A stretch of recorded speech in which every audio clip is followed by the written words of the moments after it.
তো আমি আমার বাড়িতে পৌঁছে গিয়েছি। এটা আমার নতুন বাড়ি। তো দেখো লোককে সামনে দিক দিয়ে ঢোকে বাড়ির, আর আমি বাড়ির পেছন দিক দিয়ে ঢুকছি। এই দেখো আমার বাড়ির পেছন দিক দিয়ে আমার বৌদি আমাকে ঢোকাচ্ছে, বাড়ির পেছন দিক দিয়ে আমি ঢুকছি। আর মানুষ ঢোকে লোকের বাড়ির সামনে দিক দিয়ে, আমি ঢুকছি বাড়ির পেছন দিক দিয়ে। দেখো যার বাড়ি সে আমাকে পেছন দিক দিয়ে নিয়ে এসেছে ঢুকাচ্ছে চোরের মতো।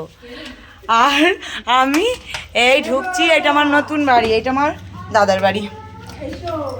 দেখো বড় মা চলে এসছে, এই ব্যাগ রেখে দিলাম আমি এখানে, গ্যারেজ, বুঝেছো? তোমরা সবাই দেখে নাও। এই বাড়িটা দেখো নি, তোমাদেরকে দেখাবো। এটা আমাদেরই একটা বাড়ি, আর একটা বাড়ি আমাদের, আমার বাবা মানে বাবা জেঠুদের আর একটা বাড়ি, আমার জেঠুর বাড়ি। এই দেখো নতুন বাড়ি। এই বাড়িটায় আসার জন্য থাকার জন্য প্রাণ ছটফট করছিল অনেক দিন ধরে। তোমাদেরকে আবার সব বলবো। সবই ট্রেন থেকে নেমে এলাম পূর্বস্থলীতে, আমি এবার একটু রেস্ট নিই। আর বৌদি ফ্যান চালিয়ে দিয়েছে, এই দেখো।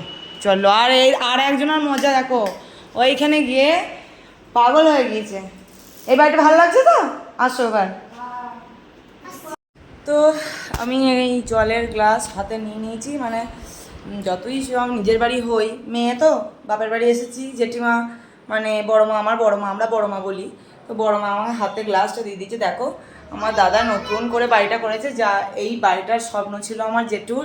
তো জেঠুর সেই স্বপ্নটা দাদা পূরণ করেছে, এত সুন্দর বাড়ি করেছে। বাড়িটা কি সুন্দর ফার্নিচারগুলো সাজিয়েছে। আমি যখন এসেছিলাম বাড়িটা তখন তৈরি হচ্ছিল, আর আমি আবার এখন এসেছি আমার শ্বশুরবাড়ি থেকে। এখন বাড়িটা খুব সুন্দর, কি সুন্দর আয়না।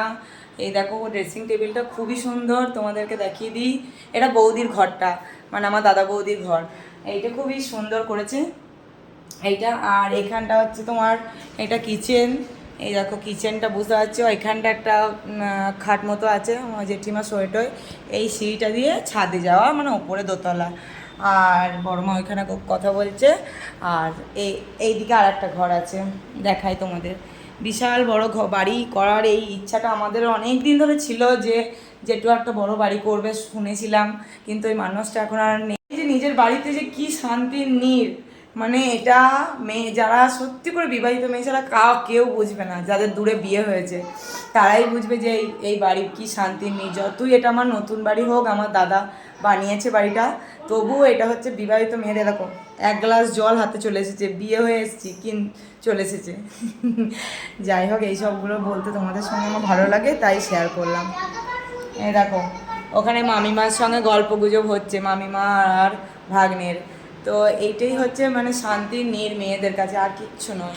এই শান্তির নীড়টা, এই যে বিছানাটা, এইটাই হচ্ছে শান্তির নীড়, আর কিচ্ছু নয়। এসে এই যে মামার বাড়ির আবদারের খাওয়া হয়ে গেছে। পনিরের তরকারি, ডাল, মাছ ভাজা সব দিয়ে। এইবারে যেটা দেখাচ্ছে সেটা দেখুন।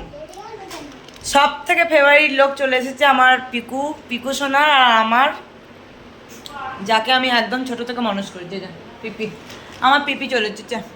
পিপি স্কুলে গেছিল, তো পিপি যে আসবে ও জানতো? তুমি বলো সবাইকে, তুমি জানতে পিপি আসবে? ও জানতো যে ওর পিপি আজকে আসবে এখানে। তো এটা আমার অর্ক সোনা চলে এসছে স্কুল থেকে বাড়ি, আর পিকুও পেয়ে গেছে ওকে। পিকু গিফটটা দিয়ে দাও অর্ক দাদাকে। আচ্ছা, ওটা অর্ক দাদার গিফট, পিকু দিয়ে দিয়েছে। কি দুজনারই কি ওটা, কি বাবলস? ওটার ভেতর বাবলস আছে, আর ওই বন্দুকটা দিয়ে মারলে হবে। এখন ওদের খেলাধুলা চলবে। আর চলো আমি এবার আর পারছি না, এবার রেস্ট নিই। এখানে ব্লগটাকে এন্ড করলাম, টাটা।